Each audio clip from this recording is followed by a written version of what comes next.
E aí galera, beleza? Como é que vocês estão? Meus amigos, a sexta-feira ela nunca decepciona. Sempre acontece muita coisa, um dia cheio de muita confusão. E todos esses assuntos eu dividi em apenas 3 temas. Quero começar falando sobre essa questão que envolve comunicação.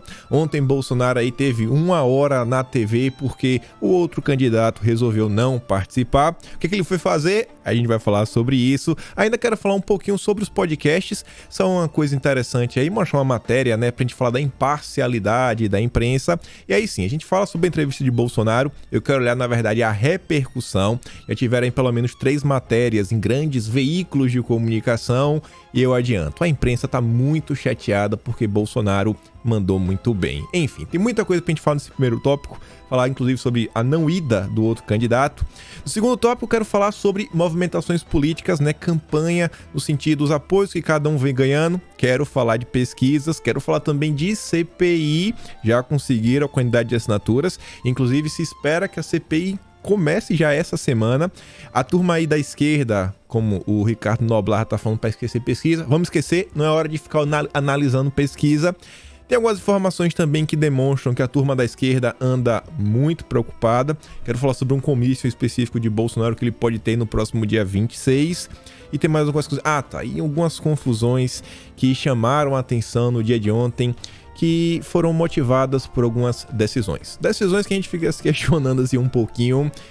Mas a gente chega lá. E por fim, mas não menos importante, alguns embates que até envolvem também mentiras, né? Mais uma vez a justiça sendo acionada no que diz respeito à questão econômica. Inclusive foi um fato que Bolsonaro explorou bem ao longo da entrevista de ontem. Quero mostrar algumas coisinhas para vocês e mais uma vez falarmos da imparcialidade da imprensa brasileira. Mas vamos começar. Já vamos começar realmente falando da imparcialidade. Aqui de forma bem rápida, bem sucinta, eu deixo apenas um pequeno questionamento, porque eu quero falar realmente da entrevista, não quero voltar mais no podcast, só que o Estadão, no dia de ontem, às 2h32 da tarde, solta essa nota falando que o candidato da esquerda e Bolsonaro disputam popularidade em podcasts. O presidente bateu o recorde do petista. Aí fala o seguinte, apenas nessa semana, 2 recordes de espectadores foram quebrados. Primeiro pelo candidato do PT, cuja entrevista no Flow foi vista simultaneamente por mais de 1 milhão de pessoas. E aí, olha como o Estadão foi específico, 1.087.731 visualizações simultâneas. Um número extremamente preciso, mas extremamente preciso. Depois, pelo presidente que atingiu cerca de 1,6 milhão de visitas simultâneas ao podcast Inteligência Limitada, com pico de 1,7 milhão. Bom, eu acho que Bolsonaro ele conseguiu nesse de 1,7 por um tempo realmente grande. Talvez eles pudessem ter dito, né, que a visualização média foi de 1,7 milhão. E o pico não foi de 1,7. O pico foi quase de 1,8. Você vê que quando eles falam do outro candidato, né, foi mais de 1 milhão. Por que eles não falaram com um pico de mais de 1,7 milhão? Porque isso é a informação correta, né? E assim, bateu mais de 1.760.000. E aí, como eu sou formado em engenharia elétrica, sempre gostei de matemática, quando a gente trata de números e a gente fala de aproximação, quando a vírgula, né, já tá 7,6, se você tiver que arredondar, você arredonda para cima. Então seria em torno de 1,8. Precisa ser um pouco mais preciso, mas eu entendo, né? Nem todos os jornalistas têm essa expertise na matemática. Mas a gente vai continuar. Eu não estou pegando no pé apenas por causa disso. O número de visualizações é questionado por petistas nas redes. Eles alegam, sem provas, até fiquei surpreso com isso, que apoiadores do presidente usaram perfis falsos para inflamar os números. O petista fez ampla divulgação no Twitter dias antes de sua participação. E aí Bolsonaro, né, não teve esse tempo todo, nem todo o apoio para divulgar. E isso eu acho interessante. Um lado teve ampla divulgação, amplo apoio, e só colocou um pouco mais de 1 milhão. Um pouco mais, né? Porque já que o jornalista não arredonda para cima, eu também não vou. Só que olha que interessante. Quando você continua na matéria, a matéria contém um print do Eduardo Bolsonaro. O print do Eduardo Bolsonaro tem um número específico, 1.731.902. Porque a imprensa brasileira, na hora de falar da esquerda, precisa ser tão precisa, com números que, creio ou não, né, poder ajudar um pouquinho, mas na hora, pico ali de 1.7. Chama minha atenção, sabe? Eu gosto muito de seguir padrões, sabe? Eu não sei se só sou eu. Por exemplo, quando eu faço aqui o vídeo, né? Aqui é uma apresentação de slides, tem normalmente 25 centímetros, 25 quebrado. Eu tento colocar todas as notícias com 16 centímetros. Eu tento seguir um padrão, mas parece que isso não é o padrão da imprensa brasileira. Agora, uma coisa que eu quero falar com vocês. O dono do Inteligência Limitada, o Rogério Vilela, que entrevistou o Bolsonaro, ele tinha feito um comentário que chama a minha atenção e eu fui averiguar um pouquinho mais para saber se ele tem razão ou não. O Rogério Vilela, no dia de ontem, ele postou esses dois prints aqui, onde o primeiro é das 9 horas e 51 minutos da manhã, o segundo print das 11h48, ou seja, aproximadamente 1 hora e 59 minutos depois. Vamos ser extremamente precisos. 1 hora e 59 minutos depois. O que é que a gente pensa? Quanto mais o tempo passa, mais visualizações você consegue. Correto? Não, nem sempre. Segundo os prints do Rogério Vilela, passados 1 hora e 58 minutos, ao invés da entrevista de Bolsonaro receber mais visualizações, perdeu views. Isso é estranho. Porque você vê, ó. Às 9h51 contava com 15 milhões e 41 mil views. E às 11h48 com 14 milhões e 324 mil. Assim, eu não sou muito de mentir. Ontem eu fiz um tweet às exatas 9 horas e 45 minutos da manhã. Quem for olhar no meu perfil vai estar lá no Twitter, que eu falo que a entrevista de Bolsonaro atinge 15 milhões de visualizações. Em torno de 15 milhões e 6 mil. Só que olha que interessante. Eu tive que ir atrás, né? Não vou ficar só nos prints do Vilela. E aí eis que eu me deparo com essas duas postagens. Achei aqui algumas fotos que as pessoas estavam postando no Twitter. Quando você abre você sobe um vídeo na plataforma, você abre uma live, durante o primeiro dia, em geral o vídeo ele mostra o tempo que tem desde que foi ao ar. Desde que foi ao ar, quanto tempo tem. Aí quando passa 24 horas, eu coloco, tem um dia, 2 dias, né? 2 dias da hora que foi ao ar. E olha que interessante. Olhando aqui para a direita, com 14 horas no ar, contava com 15 milhões. Passadas mais 6 horas, ou seja, com 20 horas no ar, os 15 deveria ter aumentado um pouquinho. Não, caiu para 14. Caiu para 14. Aqui você, inclusive, ó, com... cadê, senhor? Cadê? Aqui, ó. A 14 horas tinha 14,939. Então fica muito plausível que, sei lá, uns minutos depois, ainda com 14 horas de transmissão, ele batesse o 15. Porque faltava aqui, sei lá, 61 mil. Mas tem mais prints. Você vê, ó. A 15 horas. Que é exatamente esse horário, né? 14, 15 horas, 15 milhões. E você tem esse print aqui com 20 horas no ar com 14 mil. São coisas que as pessoas ficam se questionando. Aqui é outro print. Não é o mesmo não, viu? Aqui é outro. Ó. Tanto você vê, ó. Até o corte é diferente. E esse aqui você vê que é a 10h53 da manhã.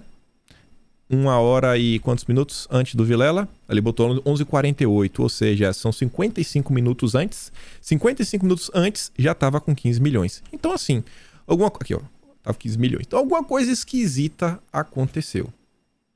Essa postagem aqui é das 2h53 da tarde. O SL02 não tá 14, essa aqui é 2h53 da tarde, tava com 14,7. Então, alguma coisa estranha aconteceu. Eu não tenho como chegar aqui, ó. Outra postagem, esse aqui tinha com 12 horas. Com 12 horas no ar, contava 15 milhões. Então, algo aconteceu. Eu não sei explicar o que aconteceu, mas tá aí, né? Realmente, o Vilela tem um ponto. Ah, tá aqui, ó. Com 11 horas no ar, já tinha 15 milhões. E aquela postagem lá com 20 que tinha 14. E aí fica a pergunta no ar. Estão removendo views da entrevista de Bolsonaro para não ficar, né, um negócio assim absurdo. Sei lá, quem sabe, né? Poderia ter batido alguns milhões a mais, 20 milhões, quem sabe? É uma pergunta que não poderemos responder, mas eu acho que o Rogério Vilela tem um ponto, né, perante o que ele vinha demonstrando. Mas vamos continuar, né? Não adianta a gente chorar pelo leite derramado. Vamos dar risada do choro da imprensa. Veja aqui essas duas senhoritas, a Juliana Dalpiva, essa gloriosa jornalista que conseguiu, né, revelar para o Brasil o escândalo dos imóveis de Bolsonaro, que no final do dia acabou virando uma narrativa muito sem vergonha, como se Bolsonaro tivesse comprado inúmeros imóveis com dinheiro em espécie. A gente sabe que não é isso, é moeda corrente nacional, que não tem nada a ver com dinheiro em espécie, mas tudo bem, a gente deixa pra lá. A gente sabe como é a militância da imprensa, o consórcio, como o Emílio diz. E também aqui a Miriam Leitão, essa não precisa de explicação, essa daqui é do Estúdio I, irmão, do Estúdio I da Globo News.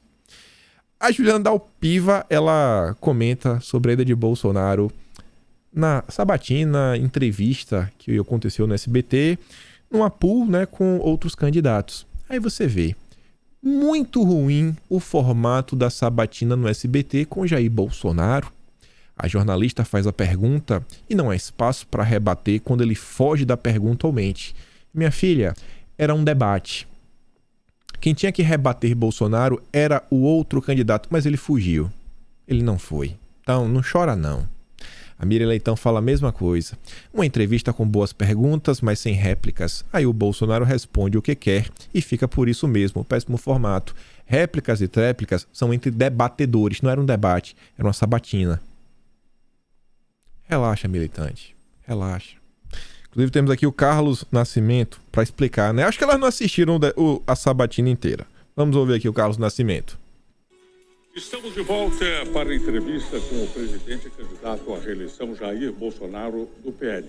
O candidato Lula, do PT, foi convidado para debater com Jair Bolsonaro, mas não quis participar. Não quis. Essa entrevista é promovida pelo maior pool de veículos de comunicação, que reúne SBT, CNN Brasil, Terra, Rádio Nova Brasil, Estadão Eldorado e Veja. Você pode acompanhar essa entrevista também pelo celular do YouTube da CNN, do SBT News, da Rádio Eldorado e Rádio Nova Brasil, além dos sites de Veja, Estadão e Terra. Começamos este bloco com... Então, né, era uma possibilidade aí, uma oportunidade para todos os candidatos falarem com uma grande parte da população brasileira. Transmissão no SBT, na CNN, online, no SBT News, canal do CNN também, Terra, nossa, Estadão, Veja. Mas só Bolsonaro foi. Por isso que não foi um debate. Mas o jornalismo militante, né, ele não cansa. E para você ver como são as coisas, o consórcio deveria estar extremamente feliz. Veja como foi uma sabatina acima de qualquer suspeitas. Não era nem para falar o seguinte, não, essa sabatina aí é marmelada, só tá a turminha do Bolsonaro para fazer perguntas capciosas, ou então vão jogar para ver se Bolsonaro aí leva melhor. Gente, você vê como uma coisa é democrática. Tínhamos lá entre as pessoas que estavam questionando o Bolsonaro, a Joyce Beth, não sei nem como se pronuncia, é um sobrenome muito difícil, me perdoe, Joyce. E você vê, a nossa querida Joyce é uma das pessoas que está no canal do adversário, do Lula, tá lá, ó, momento histórico, uma apoiadora formal do adversário e estava lá para questionar Bolsonaro. Mais democrático do que isso? Tinha algum jornalista da direita, bolsonarista por lá, né, do jeito que eles falam? Eu não sei, né, eu não lembro. Mas vamos continuar. Quem assistiu viu que Bolsonaro mandou muito bem, mas melhor do que trazer os recortes é mostrar a própria repercussão na imprensa. Você vê o que o Estadão diz, ó.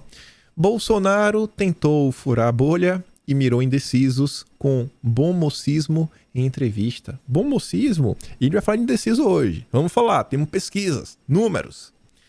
Em disputa apertada, olha isso aqui. O bom mocismo ajuda Bolsonaro a furar sua bolha, como dizem os analistas. Ajuda, é? Mira no eleitor indeciso e tenta a todo custo não assustá-lo. Mas sabe que deve convencê-los, também a todo custo, a não votar em seu adversário. Para isso, sobe um pouco o tom em vários momentos e lembra os casos de corrupção na gestão petista e diz que Lula quer controlar a mídia. Se algum eleitor indeciso chegou ao final da entrevista e não se incomodou com a semelhança com a Voz do Brasil, provavelmente votará em Bolsonaro. É? Então eu acho que dá pra falar então que... Eu acho que dá pra falar que Bolsonaro ganhou pelo menos um voto. Não faz muita diferença. Umzinho, né? Umzinho. Tá de boa. A ausência de Lula facilitou e muito o autocontrole de Bolsonaro. Certamente são poucos os indecisos que viram o debate até o fim e a campanha de Lula pode minimizar os efeitos de sua ausência. Mas a eleição será decidida no Photochart e cada voto conta. Só tem uma coisa que ele diz aqui, né, sobre o autocontrole de Bolsonaro. Pelo que nós vimos no último debate, quem demonstrou através de números e que geraram uma repercussão, né, de choro e mais choro e mais choro do consórcio, foi Bolsonaro no último bloco, que administrou tão bem e se controlou tão bem que teve mais de 5 minutos e meio para falar para o Brasil sem ser rebatido, porque o outro candidato estava muito nervoso. Inclusive, os moderadores do debate da Bandeirantes precisaram pedir para você sabe quem, para ele deixar Bolsonaro terminar o seu raciocínio e não ficar interrompendo o presidente todo o tempo. Então eu acho que o Fernando Guarnieri, ele está sendo um pouco infeliz no comentário dele a falar que Bolsonaro não tem autocontrole. Continuando, a turma do bastidor, o Breno Grilo, fala o seguinte: nem parecia o Bolsonaro. Nem parecia, é? Jair Bolsonaro não sofreu na sabatina organizada por veículos de imprensa. Falou em tom ameno, não usou palavras chulas, chamou mulheres de senhora, em nítido aceno aos eleitores de centro indecisos. Tentou se mostrar um político tolerante ao defender os mais pobres, dizer que protege a Amazônia e até plural, falando que já salvou o negro, que a redução da violência também ajuda a comunidade aí, todo mundo, todo brasileiro. Um desavisado pode achar que o Bolsonaro dessa sexta-feira, um candidato razoável, mas questionado sobre respeito aos resultados, aí veio chorar. O Breno Grilo tá chateado. Tão puto da vida que Bolsonaro mandou bem. Oh, meu Deus, o choro dessa turma é bom demais. Aí vem o Boninho. A Veja tá fazendo a cobertura, né? O Boninho fala, né? Bolsonaro aproveita o gol vazio para golear Lula na sabatina. E todas as matérias da imprensa, a do Boninho é interessante, porque ele listou as principais falas de Bolsonaro quando ele rebate o adversário, quando ele fala um pouco da esquerda, um pouco do histórico de coisas que já aconteceram no passado. A matéria é um pouco longa, eu não trouxe essa parte. Eu trouxe aqui os aspectos gerais pra gente ver aqui a análise, se Bolsonaro mandou bem ou mal. E o Boninho diz, 9 dias da eleição, Lula decidiu faltar ao debate promovido pelo maior pool de veículos de comunicação, Veja, SBT, CNN, Nova Brasil, Estadão Eldorado. E aí diz, né? Fugiu do confronto direto com Jair Bolsonaro, por considerar mais lucrativo para ele evitar o desgaste do duelo com o presidente. Para quem correu do debate, Lula acabou apanhando pouco. Poderia ter sofrido duros ataques que, sem defesa, seriam repercutidos durante toda a última semana de campanha. Mas Bolsonaro estava mirando o eleitor de centro, o indeciso, ameno, calmo, trazer novos votos. Bolsonaro teve tempo para anunciar uma live com o jogador Neymar e outros apoiadores de sua campanha neste sábado. Não sei porquê, eu acho que vocês deveriam assistir essa live para não perder o horário mais de 8 horas. Chega ali 10 minutos antes, dá uma horinha aí, vai lá, não perde o horário de 8 horas não sei porquê, amanhã a gente descobre. E mostrou seu número na urna durante um longo período da entrevista. Olhando essas 3 matérias, Estadão, Veja e o Bastidor, o que é que vocês dizem aí? Bolsonaro mandou bem ou mal? O choro da Miriam Leitão, o choro da Juliana Dalpiva. Bolsonaro mandou bem ou mal? Só isso daí. Você nem assistiu a entrevista. Lembrem que tem muita gente, pessoal. Eu só assistindo uns vídeos. Um amigo meu mandou um canal no TikTok de um menino fazendo entrevista. E ele está perguntando às pessoas em quem você vota. E às vezes eu vi assim e falo, cara, como algumas pessoas estão assim, totalmente alheias, sabe? Às vezes você vê até a inocência das pessoas no falar, que você fala, cara, como as pessoas estão perdidas no debate. E até de ambos os lados. Agora sim, eu achava que até a galera da direita, quando não sabia muito bem explicar porque votaria em Bolsonaro, eu achava que estava mandando muito melhor do que, às vezes, a explicação do outro lado. Mas enfim. Então o Bolsonaro pode ir para a TV, um ambiente que alcança, na verdade, né, muitas pessoas. A turma da direita vai votar em Bolsonaro. A turma da direita não só vai votar em Bolsonaro, como está fazendo campanha para Bolsonaro. Neste momento, a coisa mais importante de todas é chegar àquele público que está fora da nossa bolha. Como é que a gente faz isso? São vocês, né? Andando na rua, ambiente familiar, ambiente de trabalho, escola, universidade, onde quer que seja, e trazendo esse voto, que aí tá no homem a homem, ou tentando usar essas oportunidades. E em canais que falam com fora da bolha, e na TV que fora da bolha. E Bolsonaro mandou bem demais. Bem demais. Bem demais. Você vê que eles dizem, né? Dizem não, Bolsonaro disse ontem, a matéria falou. Hoje vai ter uma live. Ela começa a primeira hora aí com o Bolsonaro e o Neymar, 5 da tarde. E aí sobre o Neymar, quero falar uma coisa bem rapidinho. Quando o adversário foi no Flow, saiu essa matéria. Lula desdenha do apoio de Neymar a Bolsonaro. Durante a entrevista no Flow, Lula riu ao comentar do apoio do jogador Neymar a Bolsonaro e afirmou não ter ficado triste com o atacante do Paris Saint-Germain. Eu não fico puto. Neymar tem o direito de escolher quem quiser para presidente. Acho que ele está com medo de que, se eu ganhar a eleição, eu vá saber o que é que o Bolsonaro perdoou da dívida de imposto de renda dele, comentou o petista em tom de deboche.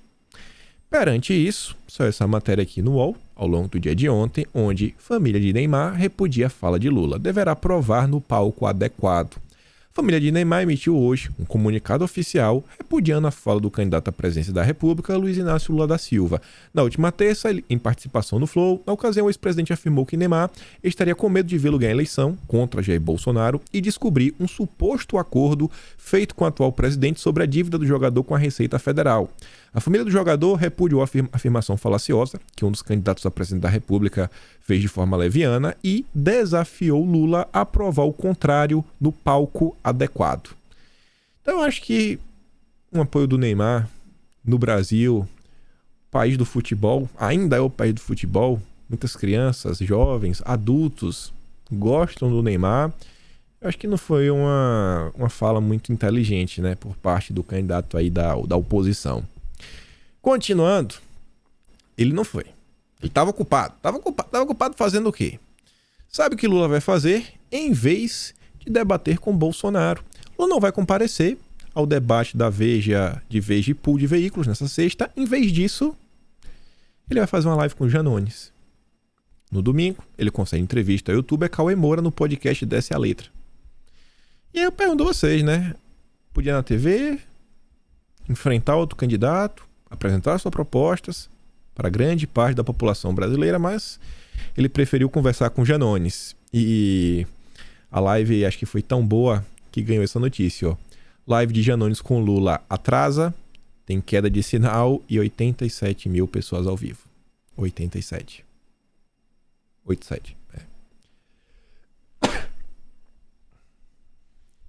Boa sorte para ele.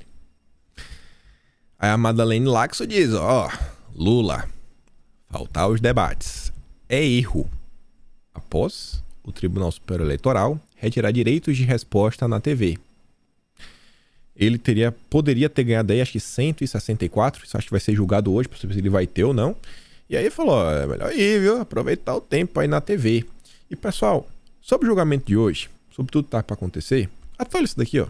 A live do Lula ontem deu errado. E deu errado, às vezes a gente não sabe nem por que as coisas dão errado, mas eu tenho fé que as coisas sempre vão dar certo. E é o seguinte, se Bolsonaro perder esse tempo na TV, eu tenho certeza que vai gerar mais repercussão. Que as pessoas vão falar, cara, tem algo estranho, eu não tô vendo propaganda de Bolsonaro, eu só tô vendo propaganda do adversário dele. Então, assim, meio que se ficar o bicho pega, se correr o bicho come. Ou o Bolsonaro vai ter o tempo, ou o Bolsonaro vai ter mais motivos para criticar as coisas que estão acontecendo. É esperar para ver. E aí, vejam só. Também o Tribunal Superior Eleitoral aprova direito de resposta de Lula no Twitter de Bolsonaro. Eu vi muita gente ficando chateada com isso. Você acha que as pessoas... isso aqui vai trazer alguma mudança de votos? Ou você acha que isso aqui pode ter um efeito reverso de as pessoas mais uma vez se incomodarem com o que está acontecendo e falar, cara, não é possível, bicho. Não é possível de novo, contra Bolsonaro. Todo dia uma decisão contra Bolsonaro. Não tô aqui para julgar se essa decisão é certa ou errada. Eu tô tentando analisar o resultado desta ação. Só isso. Tô nem se é certo ou errado. O que é que vocês acham, assim, em termos de resultado, eleitoralmente falando? Vai trazer votos pro candidato adversário ou vai reforçar o que Bolsonaro vem falando aqui? Porque tá meio complicado, né? As coisas que estão acontecendo. Vamos continuar. Temos mais boas notícias. Boas notícias. Sim, você vai assim, pô, bicho, peraí. 79% do eleitorado apoia a democracia, mas metade vota em Bolsonaro, como pode? Aqui é só o choro da imprensa. Isso aqui é uma boa notícia? Mais ou menos. Na verdade, isso daqui é um número que surge aí em algumas pesquisas. As pesquisas revelam que a população brasileira adora a democracia, né? Nossa, meu Deus do céu, não tem nada mais gostoso, sensacional do que viver numa democracia. Porque o Brasil, sabe como é, né? Todo dia a democracia está em risco por culpa de Bolsonaro. Esse Bolsonaro é demais. E aí, falando em pesquisa, que traz esse tipo de número, e que no fim do dia fica parecendo que grande parte das perguntas que são feitas em algumas pesquisas, parece que ficam, sabe, são perguntas que são feitas só para gerar notícia. Tipo notícia como essa, e tentar prejudicar um candidato, ou quem sabe até ajudar algum candidato. Não sei quem, mas não tô nem falando do segundo turno, tô falando ao longo dos anos, sei lá, desde 2014 para cá. E esse questionamento não é só meu, acho que muitas pessoas têm aí por parte da sociedade. E os representantes do povo, a Casa do Povo, que é o Congresso, né, a Câmara, na verdade a Câmara muito mais, porque tem representantes de diversas alas que compõem a sociedade brasileira. A Câmara dos Deputados, né, na verdade os deputados, eles se organizaram. Segundo a matéria da Folha de São Paulo, já foram obtidas mais assinaturas que o necessário para instalar uma CPI, para dar um bizu aí, né? Uma olhadinha, como quem não quer nada, nessas pesquisas, nestes institutos. Precisa ter pelo menos 171 assinaturas, foram obtidas, segundo a turma aí que saiu na matéria, 179. Então, tem até uma gordurinha para queimar. Essa matéria foi de São Paulo, diz o seguinte: aliados de Bolsonaro protocolam um pedido de CPI na Câmara para intimidar, segundo a Folha, né? Intimidar institutos de pesquisa. Por que não pode ser para investigar? Deveria ser, acho que, para investigar, porque uma CPI é uma comissão parlamentar de inquérito. Inquérito, não, abre uma investigação. Não é para intimidar, é para investigar. A imprensa diz o tempo todo: quem não deve não teme. Aliados do presidente Bolsonaro na Câmara protocolaram nesta sexta-feira pedido para a criação de uma CPI com o objetivo de investigar suposto uso político de institutos de pesquisa para influenciar o resultado das eleições. Olha que coisa interessante. O primeiro parágrafo já coloca essa manchete, né, em xeque.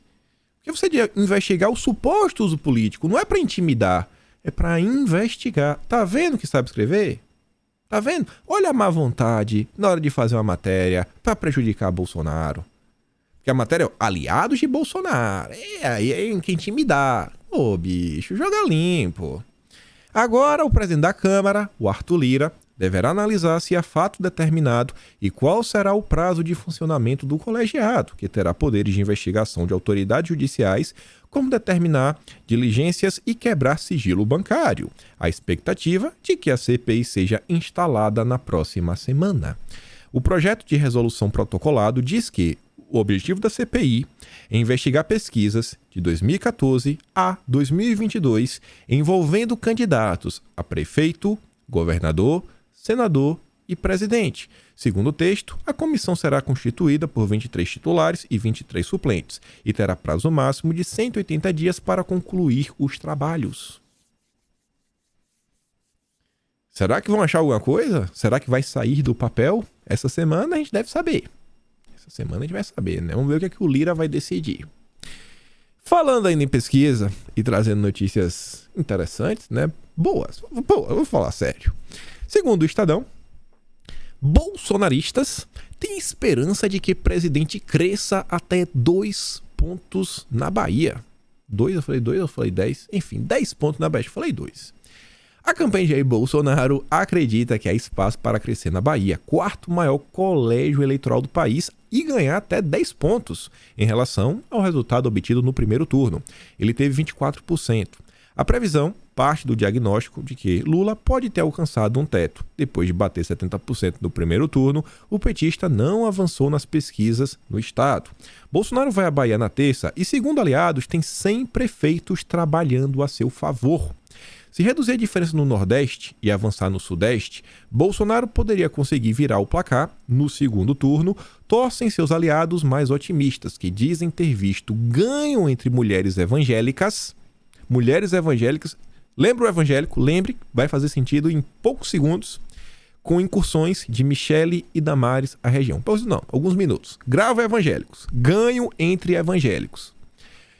Outros membros da bancada evangélica viajam ao Nordeste com o mesmo objetivo. Nesta quinta, Marco Feliciano foi ao Maranhão e no sábado vai à Bahia. No caso, hoje. E olha agora. Aliado de ACM Neto, mas está se declarando neutro, é o Mar Nascimento, do União Brasil.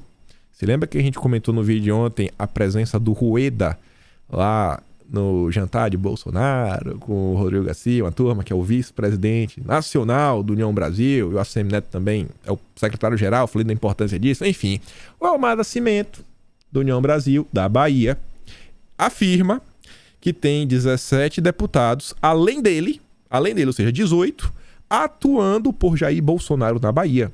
Elmar acredita que parte do eleitorado de Neto também poderia migrar para Bolsonaro, mesmo sem apoio direto dele. Mesmo sem apoio direto. Mas então, se, não dá para bater o martelo, mas se isso aqui realmente se confirmar, dia 26, talvez podemos ter aí um grande comício que vai contar com a participação da Michele e do ACM Neto. Então, acho que o ACM Neto ele estaria realmente apoiando. Então, acho que na Bahia, o cenário que está se apresentando é um cenário favorável a Bolsonaro. Tem outro fator. Nas pesquisas de primeiro turno, se eu não me engano, a Veritá, ela colocava o ACM Neto atrás um pouquinho. Ela foi relativamente precisa na Bahia. As novas pesquisas estão mostrando que o Jerônimo, que é o então candidato, ele não está conseguindo romper. Inclusive, a marca dele, que ele já obteve no primeiro turno, o Jerônimo, que é do PT no primeiro turno, teve 49, se não me engano. Quase 50% dos votos, quase levou. E o ACM ficou com 40%. E agora a coisa está assim, no empate técnico do técnico, mostrando que o ACM Neto conseguiu ter uma crescida. E eu não sei. Eu acho mesmo que Bolsonaro pode ter uma melhora, não só na Bahia, mas como em todo o Nordeste. Falei para gravar o Evangélicos, né? A gente já chega lá. Instituto Paraná divulga a terceira pesquisa sobre disputa presidencial em São Paulo, focando em São Paulo. Isso aqui é importante. A sondagem aponta que Bolsonaro está à frente na preferência dos eleitores do estado com 51,9% das intenções de voto contra 38,2% de Lula.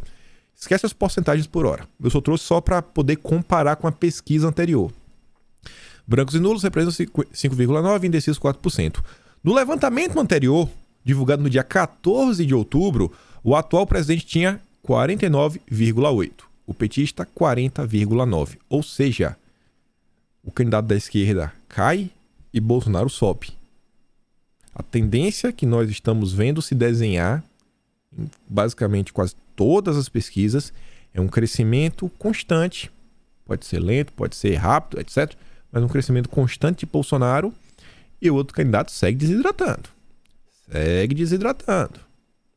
Já virou? Não sei, não me interessa. O importante é ganhar. O importante é virar votos. É nossa função. Trazer informação, mostrar o que está acontecendo e votos. Considerando apenas os votos válidos, Bolsonaro tem, né, para essa pesquisa, 57,6% contra 42,4%. A gente está falando aqui de 15,2 pontos percentuais. Eu acho que algumas pessoas estavam colocando aí uma boa meta em São Paulo, seria ganhar com 20% de diferença. Será que é possível? Se tratando de Bolsonaro, tudo é possível. E aí, olha só. Falei pra gente falar dos evangélicos. O teto de Bolsonaro entre os eleitores evangélicos. Bateu o teto ou tem como crescer? Segundo, a cúpula da Frente Parlamentar Evangélica, ela avalia que Jair Bolsonaro ainda pode crescer entre eleitores evangélicos nas pesquisas. Segundo o Estadão, está crescendo aí na Bahia. E aí, isso é uma matéria na Veja, com base em um levantamento feito aí pela Quest, para tentar entender o perfil do eleitor indeciso. Esse daqui é o mais importante de todos neste momento. Trazer para nosso lado. Já não precisa mais ficar mitando, já não precisa nem agradar a direita. Esquece a direita. Ninguém que é direita vai deixar de votar no Jair. Tá todo mundo aqui já é grandinho. Vamos focar no indeciso.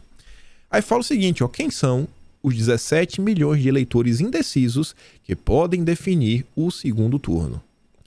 Um perfil desses fiéis da balança, feito a pedido da Veja pela Quest, revela semelhanças entre os que não bateram o martelo. E aí a gente vai, inclusive, lembrar das matérias que eles fizeram sobre a repercussão da sabatina de Bolsonaro, chamando mulheres de senhora, sem termos chulo, um cara ponderado, ameno, propositivo. Segundo o perfil levantado pela Quest, esse eleitor indeciso trata-se de um público primordialmente feminino, pouco engajado politicamente, não acompanha, então, mulheres. Concentra-se, sobretudo, na região sudeste, onde estão os 3 maiores colégios eleitorais do país, São Paulo, Minas e Rio de Janeiro, que, graças ao nosso bom Deus, Bolsonaro tem os 3 governadores do estado o apoiando. Cláudio Castro no Rio, Zema em Minas, Rodrigo Garcia em São Paulo. E tem renda familiar entre 2 e 5 salários mínimos. Em geral, também uma faixa onde Bolsonaro vem pontuando melhor. Não costuma pautar suas decisões no discurso ideológico, que dá a tônica de boa parte das 2 campanhas, e sim em questões práticas da vida cotidiana. Será que o Jair fez certo em falar de forma mais tranquila, mais amena, mais propositiva? Sendo que, segundo aqui a Quest, o perfil não é essa galera que não quer saber dessas questões ideológicas. É coisa mais prática. E você entende porque a turma da imprensa está chateada com o Bolsonaro? Porque ele conseguiu falar para esse público aqui, ó, o indeciso. E olha agora, a divergência que mais ressalta entre eles é a presença maciça de evangélicos entre os não convictos. O que explica a batalha religiosa nos últimos dias e sugere uma vantagem para Bolsonaro. Nenhuma campanha que pretende sair vitoriosa pode desprezar esse eleitorado. Aliás, tem isto sim de mirar nele, explica Felipe Nunes, cientista político e CEO da Quest. Tá, né? Então tem muito evangélico que não tá convicto até do seu voto, né? Pode mudar de voto. E se você consegue virar um voto mesmo, né? Não é você fazer o indeciso votar em Bolsonaro. Se você consegue tirar um voto do outro lado, aí são 2. Porque o outro perde 1 e Bolsonaro ganha 1. Aí cada voto é 2. Conta dobrado. Esse é o maior de todos. A onda Bolsonaro, acho que veio pra ficar, viu? Um maremoto. Um tsunami. Olha aqui também. Mais uma pesquisa. Essa coloca, inclusive, Bolsonaro já à frente. Virou, segundo a Modal Mais Futura. Independente se virou ou não, vamos olhar mais uma vez a tendência. Quando você olha, falando de votos totais, um comparativo entre esta pesquisa e a pesquisa anterior da própria Modal Mais Futura, Bolsonaro cresceu. O adversário dele caiu. Mais uma pesquisa que mostra a mesma tendência. Crescimento de Bolsonaro, desidratação do adversário. Olha o Noblar. Não é mais hora de discutir pesquisas e quem vai ganhar. É? Por quê? Além de reverter votos, se ainda der, é hora de organizar o transporte solidário de eleitores no dia 30. Ele tá preocupado com a abstenção. Os prefeitos bolsonaristas não darão transporte de graça. Não são obrigados. A abstenção é o inimigo a ser vencido. Comunicado importante. Sabe o que o Noblar falou? Abstenção. Transporte solidário. A Mônica Bergman já tá aí, ó. Já tá... Ó você aí, viu? Já tá querendo apertar o juízo do prefeito de São Paulo. O maior colégio eleitoral do país. Mais de 100 entidades aderem à carta que pressiona Ricardo Nunes por passe livre nas eleições. Ricardo Nunes, coloca o ônibus de graça aí, bicho. Assim, eu não sei se é certo ou se é errado, eu não quero entrar nesse método, mas eu acho engraçado. Sabe, a turma da esquerda canta tanta vitória, mas tanta vitória, eu não favoritismo, bicho. É toda uma classe de jornalistas da imprensa, né? Um jornalismo imparcial que, nossa, só corta para um lado. E assim, e a coisa vai chegando e você sente o desespero a cada palavra que eles escrevem. A gente não sabe, eu não sei quem tá na frente. Eu não sei qual vai ser o resultado do domingo que vem. Eu não sei qual vai ser o resultado. Eu tenho fé em Deus. E eu tô gostando de ver pelo menos esse choro aqui. Aí a Mônica Bergamo fala o seguinte, ó. Mais de 100 entidades já assinaram a carta, que será entregue ao prefeito, o Ricardo Nunes, reivindicando a gratuidade do transporte público coletivo no segundo turno das eleições. O documento é articulado pela Fundação Tite Setúbal. Setúbal, né? Setúbal. Quem que será? Eu já vi esse sobrenome em algum lugar. Já vi, não sei onde. Não sei se foi naquela turma que também tava no jantar da Simone Tebet. Não sei se tá entre a turma que tem uns membros da família que fazem doações pra deputados de esquerda. Tô na dúvida. Eu não lembro de foi que eu vi o Setúbal. Não lembro. Não lembro mesmo. Acho que foi um time de futebol lá em Portugal. Continuando aqui. Isso daqui eu acho que também tá gerando uma certa repercussão. Porque as pessoas estão colocando assim a mão na cabeça falando, pô, cara, acho que tá um pouco demais. Tá um pouquinho demais. Juiz manda lojista retirar adesivo de desconto de 22%, que é o número de Bolsonaro. Imagina aí. Você tem uma loja, você quer vender com 22%, não paga que é o meio de Bolsonaro, é o número de Bolsonaro. Se fosse 23, 21 tudo bem, mas 22 não pode. Você foi em Chapecó. Aí você vê que a imprensa, eu acho que a imprensa gosta quando isso acontece. Talvez a imprensa até deseje que isso continue acontecendo. O Globo solta a seguinte nota, sem citar Bolsonaro. Concessionário em Goiás anuncia a caminhonete a R$ 222.222,22 no dia 22. Promoção anunciada no estado vale apenas no dia que coincide com o número do presidente na urna. Casos como esse têm sido recorrentes. O Ministério Público Eleitoral de Goiás, nesta quarta-feira, solicitou à Polícia Federal que investigue a loja Empório 7 por vender 10 marcas diferentes de vinho por 22, mesmo do candidato à reeleição Jair Bolsonaro. Você vê, né? Parece que o Globo quer que essa investigação, a loja de vinhos, também atinja a concessionária que tá vendendo aí o carrinho. Não pode, não, tá meio ruim, viu? O Globo parece colocando um holofote, botando uma mira. Isso aqui não é meme. TRE proíbe Fusca envelopado com a imagem de Bolsonaro de circular até dia 30. E a medida ocorreu após o juiz determinar a adequação do veículo ao padrão de adesivagem de candidatos em até meio metro quadrado, retirar as referências ao candidato ou deixá-lo guardado até a data. E é esse aqui, gente, o Fusquinha. Era esse aqui o Fusquinha. Não pode andar com o Fusquinha. Não pode. Sei lá, bicho. Eu acho que eu tô vendo ali. Eu nem tô vendo, assim, eu não sei como é que tá atrás, sabe? Às vezes tá um 22 atrás. Mas essa foto de lateral só tá mostrando um 2022. Mas tem a cara de Bolsonaro grande, né? Beleza. Aí a cara realmente deve ter mais de meio metro quadrado. Enfim, eu acho que é o tipo de decisão que as pessoas se questionam e ficam assim, pô, bicho. Pô, sacanagem, né? Continuando aqui, para falar algumas coisas.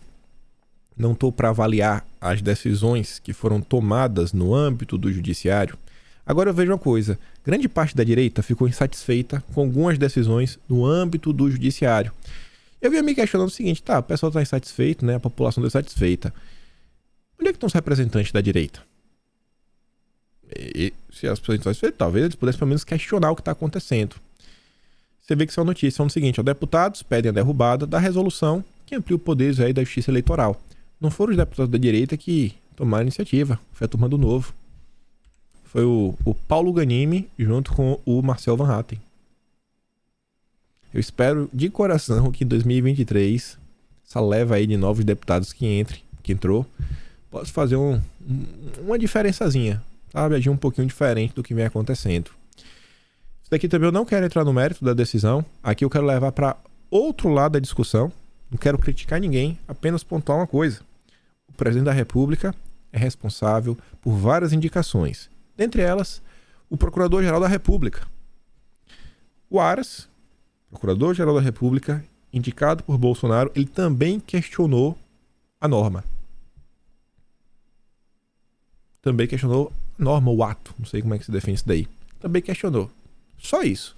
É só para pontuar o perfil que foi escolhido pelo o então candidato à reeleição Jair Messias Bolsonaro.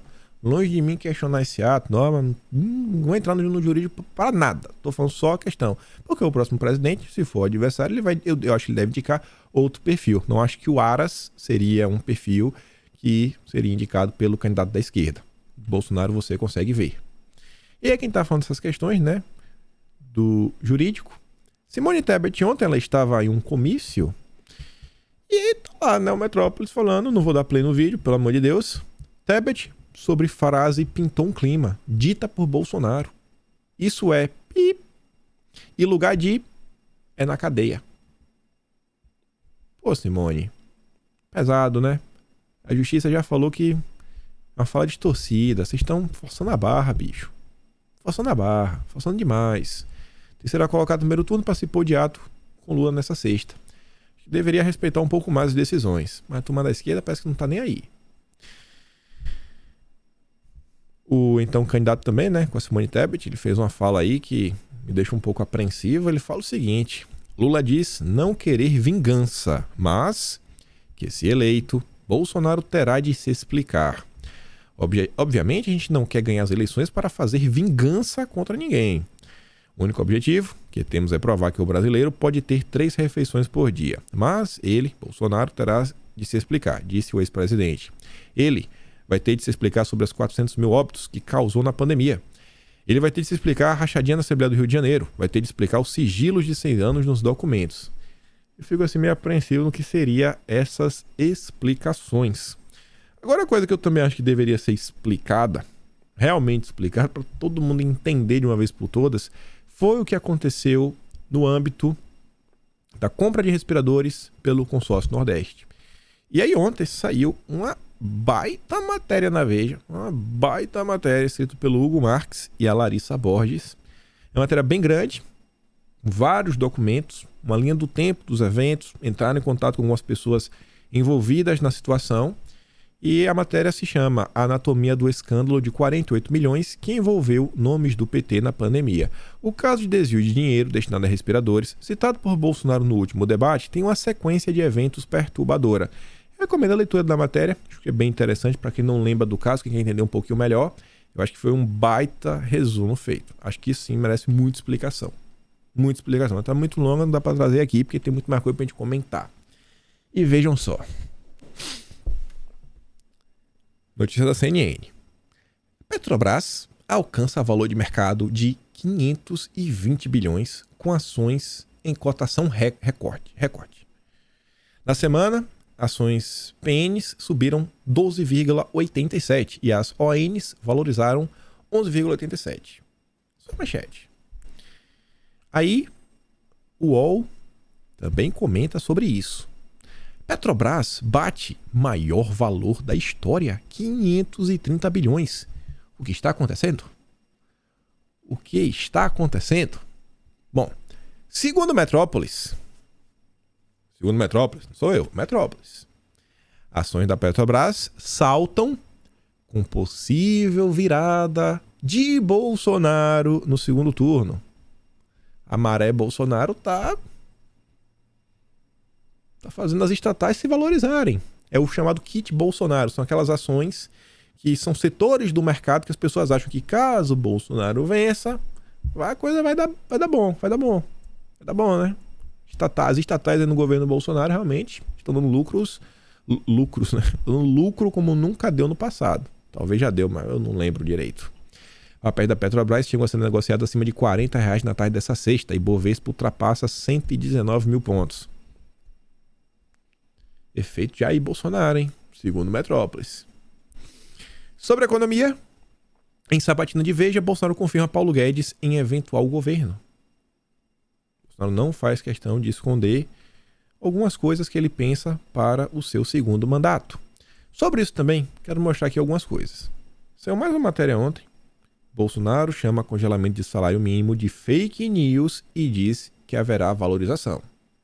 Vai ter. No mínimo, no mesmo patamar da inflação. No mínimo. O esperado é que seja maior do que a inflação. Bolsonaro promete aumento real do salário mínimo em 2023. Também sendo poder nesse assento. E por que eu estou falando isso? O candidato foi lá fazer a live dele com o Janones. Olhe a chamada que o Janones colocou em seu Facebook. Urgente, ao vivo. Bolsonaro vai diminuir salários, aposentadorias, auxílio emergencial BPC. Será que isso é verdade, pessoal? Bolsonaro já falou tantas vezes. Tantas vezes. Bom, o Janones, ele fala o seguinte, é urgente. Bolsonaro acaba de entrar no TSE para tirar a live do ar. Meu Deus, isso é um pesadelo? Estamos oficialmente em uma ditadura? Estão me censurando? Querem calar o povo? Será que não é porque é uma informação inverídica? Será que não é porque é uma informação inverídica? O João Henrique é o advogado, é o chefe da assessoria especial de Bolsonaro. Acho que foi ele que deve ter entrado aí com a ação. Ele diz, o mentiroso patológico é aquele que mente por compulsão. Trata-se de um problema psicológico, também chamado de mentira obsessivo-compulsiva, mas nesse caso me parece só chilique mesmo. E aí, vejam só. Sobre essa questão, eu não sei quem é essa pessoa aqui na foto, né? Distorceram o rosto do cidadão. Eu não sei quem é. Não sei quem é, mas eu acho que o Janones, para ele parar de falar que Bolsonaro vai reduzir o salário, Janones, veja, é enganoso que Guedes anunciou redução em aposentadoria e outros benefícios. Eu não sei quem é esse cara, tem uma cara distorcida aqui. Eu não sei quem é. Não sei quem é. Não sei quem é. Mas eu recomendo, Janones, leia essa matéria, Janones. Leia essa matéria.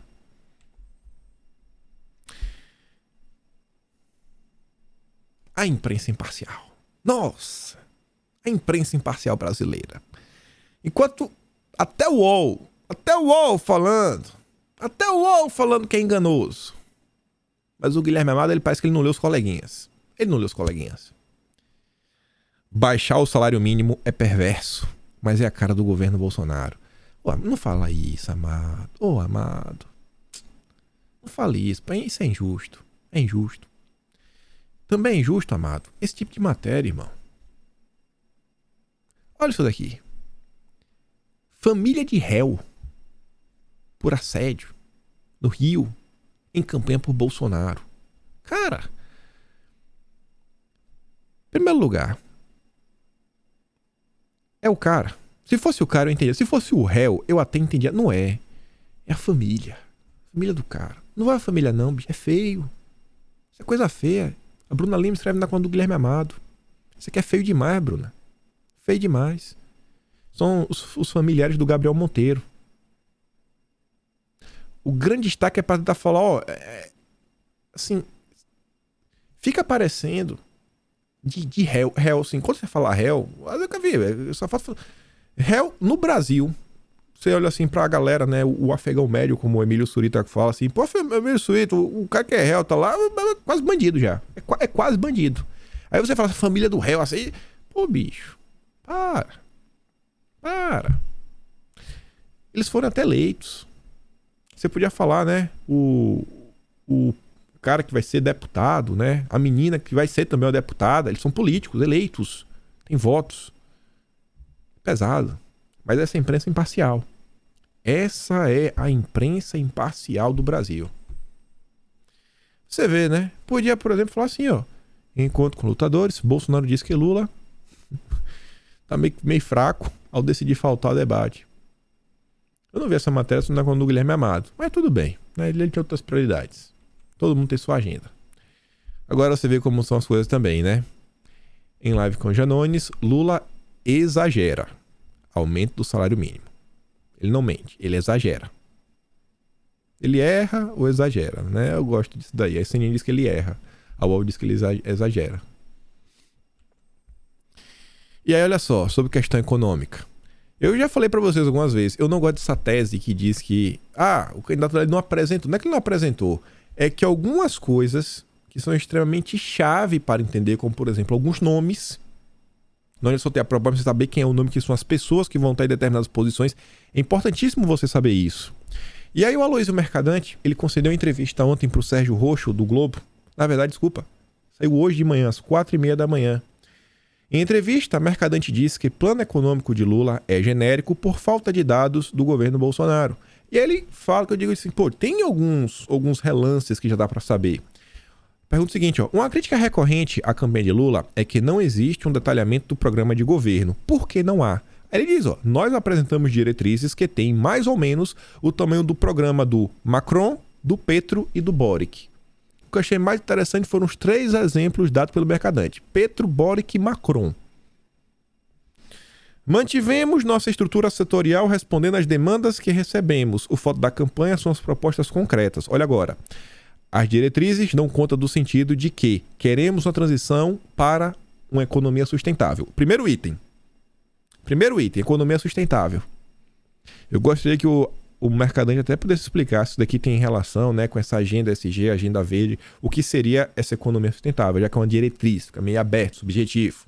Uma economia do conhecimento, digital, que o país tem que se reindustrializar. E aí fala o seguinte, ó, que precisamos recuperar a capacidade do Estado como indutor, que nós somos contra o Estado mínimo. Isso aqui para mim deixar claro. Contra o Estado mínimo, a favor do Estado indutor.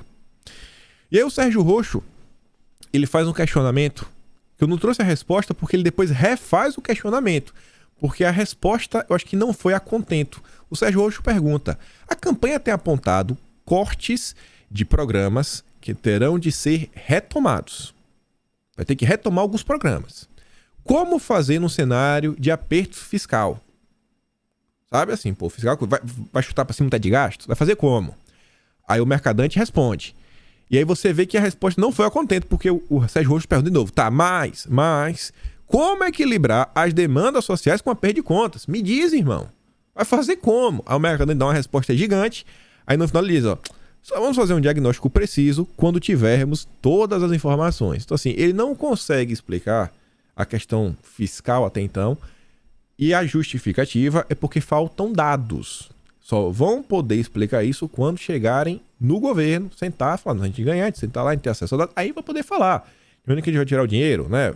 Onde é que vai estar aqui a receita, que a gente vai transferir, blá blá blá, até tudo mais. Recomendo, obviamente, ler a revista completa, mas eu realmente acho que, por mais que o Mercadante não tenha todos os dados em mão, seria interessante ele dar pelo menos algumas diretrizes, algumas ideias, né? Ainda que sejam genéricas, para a sociedade poder saber.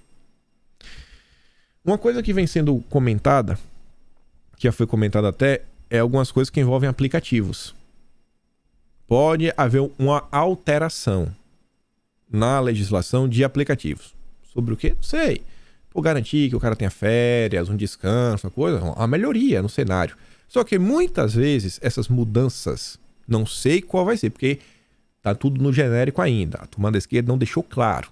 Mas às vezes essas mudanças, a gente já viu isso em outros lugares, ao redor do mundo, elas podem causar um impacto negativo, fazendo com que encareça demais para as empresas e às vezes elas optem por deixar de trabalhar. Eu não acho que isso vai acontecer no Brasil. Eu espero que não, de coração. Mas aqui só para dar um exemplo. Ó. A iFood encerra operações na Colômbia após 7 anos de serviço. Eles não apontam que o problema é a questão da legislação trabalhista na Colômbia, etc. Para mim não está isso na matéria, mas é sempre bom ficar atento, né? Que ambos os candidatos aí que estão disputando, espero que ambos entendam o funcionamento, como as coisas acontecem. Às vezes não dá para ter tudo na vida. Às vezes esse tipo de emprego são empregos temporários, os caras não fazem nem para sempre. Então, assim, muita parcimônia, muita parcimônia. Isso aqui é um fato, não é questionável, é um fato, um dado da realidade, que o Brasil, de Jair Messias Bolsonaro, tem maior queda no desemprego entre países do G20. Mostra o ranking. Maior queda, viu? Racha na Fiesp. Josué não quer conversa. E aqui uma coisa que chama a atenção que é só o seguinte. Em São Paulo, que é o motor da economia brasileira, você vê que as pessoas estão falando que o Josué Gomes da Silva, ele não está conseguindo agradar a todos. Estou falando até que ele está tendo uma gestão meio ideológica, mais à esquerda. Então, fica parecendo que, pelo menos assim, em termos de força política, de gerar notícia no Globo, né, e fazer pressão na Fiesp, parece que o empresariado, pelo menos parte dele, tem uma preferência, né, a pessoas com políticas mais à direita. O Josué Gomes está sendo meio que rejeitado aí na Fiesp. E o presidente de cooperativa agrícola declara apoio a Bolsonaro. uma das maiores do país. A LAR tem forte atuação no Sul e faturou 17 bilhões em 2021. O diretor-presidente da LAR, uma das principais cooperativas agropecuárias do país, o Irineu da Costa Rodrigues, divulgou carta em apoio à reeleição de Jair Messias Bolsonaro. E é isso, né? Vou mandar o recorte do Carlos Nascimento, falando aí que o candidato faltou. Pupu aí, que era pra ser um debate, né? Mas não quis ir. Tinha outros compromissos. A gente entende. Lembra de compartilhar esse vídeo. Se for meu trabalho, posicionamento, tem um botão de valeu, tem um peito na descrição. Ontem saiu Notícia de Quinta, assiste, tá bem engraçado. Lá no Quinto Elemento, o primeiro link da descrição. E hoje, acompanha a live de Bolsonaro, começa às 17. Mas no horário de 8 da noite, não perca. 8 da noite, eu acho que vai ter... 8 da noite, 8 da noite. Não perca essa hora não. 8 da noite é amanhã, viu? Amanhã a gente comenta sobre isso. E eu fico por aqui. Então, aquele grande beijo e abraço, tamo juntos. Valeu, meus amigos. Fui.